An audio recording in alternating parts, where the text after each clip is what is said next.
Hello everyone, welcome back to my channel 5 minute physics. यहाँ पे मैं पढ़ाता हूँ फिजिक्स के कॉन्सेप्ट सिर्फ और सिर्फ 5 मिनट में। बट आज मैं आपके लिए लेकर आया हूँ केमिस्ट्री। हमारा आज का टॉपिक है पीरियोडिक टेबल। बहुत सारे स्टूडेंट्स के लिए एक मेजर प्रॉब्लम बन चुका है ना, पीरियोडिक टेबल याद ही नहीं होता। हम लोग याद करने की कोशिश करते हैं इस तरीके से hydrogen, helium, lithium, beryllium, boron, carbon, nitrogen, oxygen, fluorine. But क्या हम लोग भूल जाते हैं, है ना? तो क्या कुछ इस तरीके से, क्या कुछ ऐसे ट्रिक से याद करें जिससे हम लोग पीरियोडिक टेबल कभी भूल ही ना पाए, या फिर एक टेबल इतने सारे कॉन्सेप्ट कवर अप कर दे, है ना? तो देखो आज हम लोग कुछ ऐसा ट्रिक्स का बात करेंगे जैसे कि एक पीरियोडिक टेबल में सारा का सारा पीरियोडिक टेबल का कॉन्सेप्ट क्लियर हो जाए। ठीक है ना? तो देखो, पहले बात तो पीरियोडिक टेबल को बनाना कैसे है, कुछ इस तरीके से सीखना है हमें कि हम 30 सेकंड में पूरा पूरा पीरियोडिक टेबल बना लें, है ना? तो देखो ये सब याद करने के लिए भी ना कुछ ट्रिक्स है, फॉलो करो बस। देखो पहले ना तुम ये पीरियोडिक टेबल का ना ये वाला पार्ट तुम लिख लोगे। जैसे देखो hydrogen, lithium, beryllium, sodium, magnesium, potassium, calcium. देखो ये वाला पार्ट पहले तुम लोग को लिख लेना है, ठीक है ना? उसके बाद देखो, अब मैं क्यों बोल रहा हूँ ये वाला पार्ट लिखने के लिए, इसके पीछे रीजन है, ठीक है? उसके बाद तुमको लिखना है बोरोन, सिलिकॉन। देखो बोरोन, सिलिकॉन ऐसा टेढ़ा करके, बीच में जो स्पेस बच रहा है वहां पे तुमको लिखना है एल्यूमिनियम, सिलिकॉन, एल्यूमिनियम। ठीक है ना? यहां तक हुआ। उसके बाद तुम डायरेक्ट इधर आओ, हीलियम, हीलियम के बाद नियोन, नियोन के बाद आर्गन। ठीक है ना? नियोन के बाद तुमको क्या लिखना है, उल्टा फोन। देखो FON एंड वी के बाद C। फ्लोरीन के नीचे होता है क्लोरीन, और बीच में जो स्पेस बचा ना वहां पे PS। PS को तुम कैसे भी याद कर लो, पुलिस स्टेशन। P मतलब फास्फोरस, S मतलब सल्फर। देखो कितने आसानी से पीरियोडिक टेबल, पूरा पूरा पीरियोडिक टेबल बन गया। तुमको कुछ इस तरीके से ही याद करके ना सीखना पड़ेगा, तब जाके कुछ बात बनेगी। ठीक है ना? सो देखो hydrogen, lithium, beryllium, sodium, magnesium, potassium, calcium, boron, silicon, aluminium. अब देखो मैं क्यों ऐसे बोल रहा था, क्योंकि ये सारे के सारे पार्ट, देखो ये सारे के सारे पार्ट क्या है, मेटल्स है, मेटल्स। ठीक है? ये दो जो है बोरॉन और सिलिकॉन, ये है मेटलॉइड्स। मेटलॉइड्स क्या होते हैं, जो मेटल भी है और नॉन मेटल भी। मतलब एक ऐसा सब्सटेंस जो मेटलिक प्रॉपर्टी भी रखता है या फिर नॉन मेटलिक प्रॉपर्टी भी उसके पास। ठीक है? दोनों का दोनों प्रॉपर्टी। और देखो carbon, phosphorus, sulphur, chlorine, fluorine, oxygen, ये सारे के सारे क्या है पता है, नोबल, सॉरी, सारे के सारे नॉन मेटल्स हैं। बचा ये वाला पार्ट, ये पूरा का पूरा पार्ट, ये है तुम्हारा नोबल गैस। ठीक है ना? अब ये नोबल गैस होते क्या है, नोबल गैस एक ऐसे एलिमेंट है जो अनरिएक्टिव है, रिएक्ट नहीं करते किसी भी चीज से। दे आर, या फिर they do not react.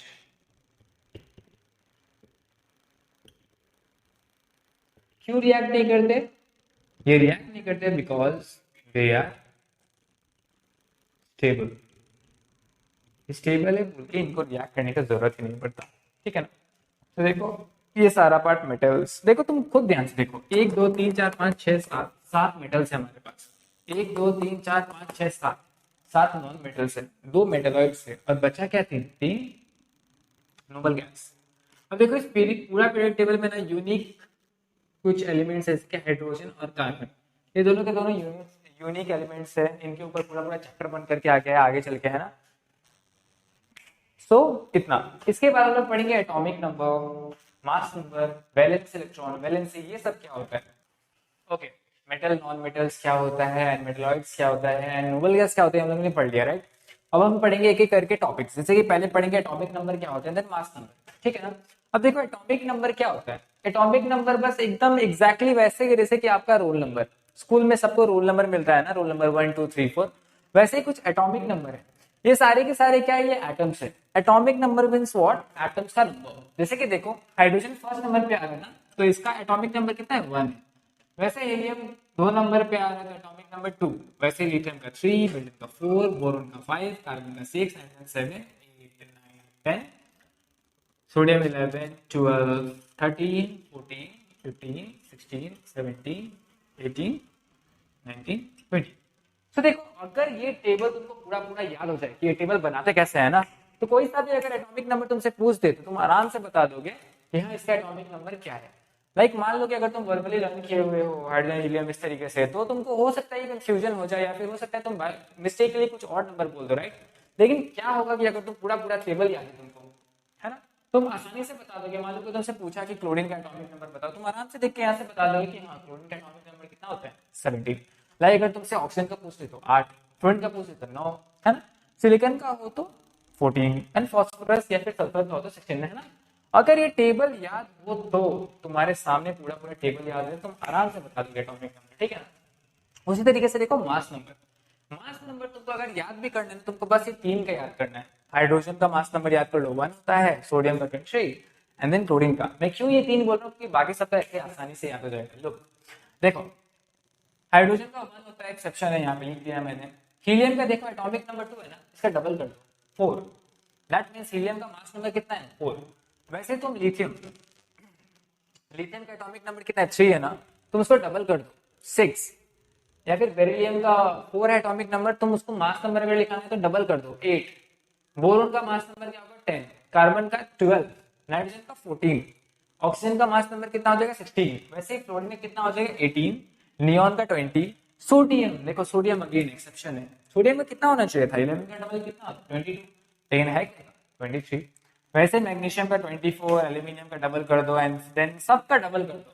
Chlorine का तुमको कितना होता है 17 है, कितना होना चाहिए था 35, सॉरी 34 होना चाहिए था, लेकिन देखो है कितना 35.5। तो ये 3 एक्सेप्शन है, बाकी सबको तुम ऐसे ही डबल कर दो तो मास नंबर निकल जाएगा, ठीक है ना। देखो पोटेशियम का भी डबल कर दो, कैल्शियम का 40 होता है मास नंबर, तो बस मास नंबर निकालना तो डबल कर दो, बस ये 3 का याद कर, ठीक है। ठीक है, एटॉमिक नंबर और मास नंबर हम लोगों ने कवर कर लिया। अब आता है इलेक्ट्रॉनिक कन्फिगरेशन के बारे में, है ना। इलेक्ट्रॉनिक कन्फिगरेशन कैसे निकाले। देखो इलेक्ट्रॉनिक कन्फिगरेशन निकालने से पहले ना तुमको ये पता होना चाहिए। देखो इस टाइप का डायग्राम तुम्हारी बुक में होगा, राइट। ये सारे के सारे क्या है सेल्स है, शेल्स, किसी एटम के शेल्स है। मान लो कोई भी एटम में एक्स है ना, तो देखो मैं ये बोलना चाहता हूँ कि पहला वाला जो ऑर्बिट होता है ना उसमें बस 2 इलेक्ट्रॉन्स आते हैं। दूसरा वाला जो ऑर्बिट होता है ना उसमें मैक्सिमम 8 इलेक्ट्रॉन आ सकते हैं, और तीसरा वाला ऑर्बिट होता है उसमें मैक्सिमम 8 हो सकते हैं। एंड 8 हो सकते हैं क्या, 8 ही होते हैं। एंड लास्ट में तुम डाल दो, जैसे कि देखो फॉर एग्जाम्पल हम ले लेते हैं, फॉर एग्जाम्पल सोडियम। सोडियम का इलेक्ट्रॉनिक कन्फिगरेशन निकालना है, तो सबसे पहले तुमको पता होना चाहिए कि सोडियम का एटॉमिक नंबर है क्या। एटॉमिक नंबर कितना है सोडियम का 11, राइट। मतलब एटॉमिक नंबर का मतलब क्या है, टोटल नंबर ऑफ इलेक्ट्रॉन्स। वैसे तो जब एटॉमिक स्ट्रक्चर पढ़ते हैं तो एटॉमिक नंबर का मतलब है number of protons, but number of protons are equal to number of electrons. तो अभी बस ये समझो कि एटॉमिक नंबर का मतलब क्या है, नंबर ऑफ इलेक्ट्रॉन्स। अगर सोडियम का एटॉमिक नंबर 11 है, दैट मींस सोडियम के पास कितने इलेक्ट्रॉन्स है 11, राइट। तो देखो सोडियम के पास टोटल कितने इलेक्ट्रॉन है 11। तो देखो अगर यहाँ पे डालें हम लोग, तो सोडियम का फर्स्ट शेल में 2 इलेक्ट्रॉन्स आएगा, देखो 2 इलेक्ट्रॉन्स। दूसरे शेल में कितना आएगा 8, 10 तो ऐसे ही हो गया, बचा कितना 1, राइट। तो ये लास्ट वाले शेल में कितना आएगा 1, तो बन जाएगा सोडियम का एटम। इसी को बोलते हैं इलेक्ट्रॉनिक कन्फिगरेशन। देखो सोडियम का इलेक्ट्रॉनिक कन्फिगरेशन क्या होता है 2, 8 और 1। जैसे फॉर एग्जांपल हम लोग ले लेते हैं ऑक्सीजन, या फिर क्लोरीन ले लो फॉर एग्जांपल क्लोरीन। तो क्लोरीन का एटॉमिक नंबर कितना होता है 17, राइट। दैट मींस पहले वाले शेल में 2 इलेक्ट्रॉन, दूसरे वाले शेल में मैक्सिमम 8 होता है, तो 8 इलेक्ट्रॉन बचा हुआ 10, राइट। क्लोरीन का एटॉमिक नंबर कितना है 17, तो लास्ट वाले में कितना आएगा 7, क्योंकि मैक्सिमम कितना आ सकता है 8। तुम और ले लो एग्जांपल, फॉर एग्जांपल तुम ले लो पोटेशियम, पोटेशियम के, इसका एटॉमिक नंबर कितना है 19, राइट। देखो पहले वाले में कितना आएगा 2, दूसरे वाले में कितना आएगा 8, 10 हो गया। तीसरे वाले में कितना आएगा 8, 18 हो गया, राइट। एक और चाहिए, तो जो लास्ट वाला है ना उसमें एक आ जाए। देखो 2881, तुम कैल्शियम का ले लो। कैल्शियम, कैल्शियम का एटॉमिक नंबर कितना है 20, राइट। पहले में 2, 8, 10 हो गया, देन अगेन 8, 18 हो गया ना, 2 बचा कितना लास्ट में 2। तो देखो इस तरीके से हम लोग इलेक्ट्रॉनिक कन्फिगरेशन करते हैं। फॉर एग्जांपल अगर ऑक्सीजन का पूछे तो कितना होगा, ऑक्सीजन का कितने इलेक्ट्रॉन है टोटल 8, दैट मींस पहले में 2 और बचे कितना 6, दैट मींस ऑक्सीजन का कितना होगा इलेक्ट्रॉनिक कन्फिगरेशन 2,6। फ्लोरीन कैसा होगा 2,7। वैसे ही नियॉन का कितना होगा 2,8, है ना। तो इस तरीके से हम लोग निकालते हैं electronic configuration, as simple as that. अब देखो नेक्स्ट नेक्स्ट नेक्स्ट टॉपिक है वैलेंस इलेक्ट्रॉन। अब ये वैलेंस इलेक्ट्रॉन क्या होता है ना। देखो नेक्स्ट टॉपिक है वैलेंस इलेक्ट्रॉन।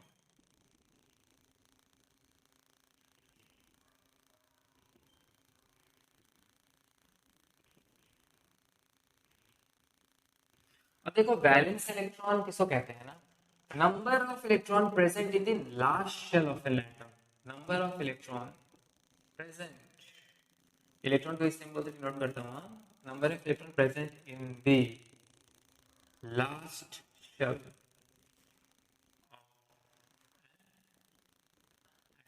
मतलब लास्ट शेल में जितने इलेक्ट्रॉन्स प्रेजेंट है वही क्या हो जाएंगे, वैलेंस इलेक्ट्रॉन। तो देखो यहाँ पे तो इलेक्ट्रॉनिक कॉन्फ़िगरेशन ऑलरेडी निकाला हुआ है ना, दैट मींस सोडियम का वैलेंस इलेक्ट्रॉन कितना है, एक है, क्लोरीन का 7 है, देखो लास्ट शेल में है ना। पोटेशियम का इलेक्ट्रॉन कितना होगा, एक। वैसे कैल्शियम के पास कितने वैलेंस इलेक्ट्रॉन होंगे, 2। वैसे ऑक्सीजन के पास कितने होंगे बताना, ऑक्सीजन का कितना है, एटॉमिक नंबर 8 है, दैट मींस इलेक्ट्रॉनिक कॉन्फ़िगरेशन क्या होगा, 2 and 6, that means valence electron कितने ऑक्सीजन के पास, 6। वैसे ही फ्लोरीन के पास कितना होंगे, 7 है ना। वैसे ही नाइट्रोजन के पास कितने होंगे, 5, 2,5 है उसका इलेक्ट्रॉनिक कॉन्फ़िगरेशन, समझे। तो वैलेंस इलेक्ट्रॉन बेसिकली क्या होता है, number of electron present in the last shell of an atom, last shell के अंदर जितने इलेक्ट्रॉन्स प्रेजेंट हैं वो हो जाएंगे वैलेंस इलेक्ट्रॉन, ठीक है। अब आता है वैलेंसी। वैलेंसी कैसे याद करें किसी भी चीज का, है ना। पहले बात तो वैलेंसी होता क्या है, देखो वैलेंसी का मतलब है combining capacity of an element, सीधा सीधा वैलेंसी का मतलब क्या है, combining capacity of an element, मतलब एक एलिमेंट कितने एलिमेंट से कंबाइन कर सकता है, कंबाइनिंग कैपेसिटी क्या है उसका, है ना। तो देखो इसको बड़ा सिंपली याद करना है, देखो ग्रुप 1 है ना, दैट मींस ग्रुप 1 के सारे एलिमेंट का वैलेंसी कितना होगा, 1। ग्रुप 2 के सारे एलिमेंट्स का वैलेंसी कितना होगा, 2। ग्रुप 3 का सारे एलिमेंट्स का वैलेंसी कितना होगा, सॉरी 13 का वैलेंसी कितना होगा, 3। ग्रुप 14 के एलिमेंट्स का वैलेंसी कितने होंगे, 4। अब देखो 1 2 3 4 2 है, लेकिन यहाँ से उल्टा गिनती स्टार्ट, है ना। 4 के बाद कितना आएगा, -3, -2, -1, 0। दैट मीन्स अगर कोई तुमसे पूछ दे कि सोडियम का वैलेंसी कितना है तो तुम क्या बोलोगे, 1। या फिर तुमसे कोई पूछ दे कि मैग्नीशियम का वैलेंसी कितना है, तुम बोलोगे 2। अगर तुमसे कोई पूछे कि एल्यूमिनियम का वैलेंसी कितना है, सो 3। अगर तुमसे कोई पूछे कि कार्बन का वैलेंसी कितना है तो 4। लेकिन अगर तुमसे कोई पूछे नाइट्रोजन का वैलेंसी कितना है तो तुम ये नहीं बोलोगे कि -3 है, तुम क्या बोलोगे, 3। देखो माइनस का साइन नहीं लगाना है, माइनस का साइन लगाया हुआ है किसी पर्पज से, वो आयन से पता चलेगा, है ना। जब हम लोग आयन का टॉपिक कवर अप कर रहे होंगे तब हम लोग को असलियत पता चलेगा कि -2 लगा है, ठीक है ना। सो देखो ऑक्सीजन का अगर तुमसे कोई वैलेंसी पूछे तो तुम -2 नहीं बोलोगे, कितना बोलोगे, 2। अगर तुमसे फ्लोरीन का कोई पूछ दे तो तुम बोलोगे 1। फिर क्लोरीन का वैलेंसी पूछ दोगे तो बोलोगे 1, -1, ठीक है ना। क्लियर, ये सारा होता है वैलेंसी। वैलेंसी क्या है, combining capacity of an element, एक एलिमेंट कितने एलिमेंट से कंबाइन कर सकता है। जैसे कि मान लो कि एल्यूमिनियम का वैलेंसी 3 है तो एल्यूमिनियम कितने एलिमेंट से कंबाइन कर सकता है, 3। जैसे कि अगर इसका लिखा जाए, कभी कभी तुमने देखा होगा ना AlCl3 एल्यूमिनियम क्लोराइड, या फिर तुमने देखा होगा मैग्नीशियम का वैलेंसी 2 है, तुमने देखा होगा MgO2, सॉरी MgCl2, है ना। दैट मींस मैग्नीशियम कितने से कंबाइन कर पा रहे हैं, 2 क्लोरीन से। एल्यूमिनियम कितने क्लोरीन से कंबाइन कर पा रहा है, 3 क्लोरीन से, है ना। ऐसे सोडियम का 1 है तो तुमने देखा होगा NaCl, देखो एक क्लोरीन से कंबाइन कर पा रहा है। तो बेसिकली वैलेंसी क्या है, कंबाइनिंग कैपेसिटी ऑफ एलिमेंट, एक एलिमेंट कितने एलिमेंट से कंबाइन कर सकता है, एज सिंपल एज दैट, ठीक है ना। Okay, thank you.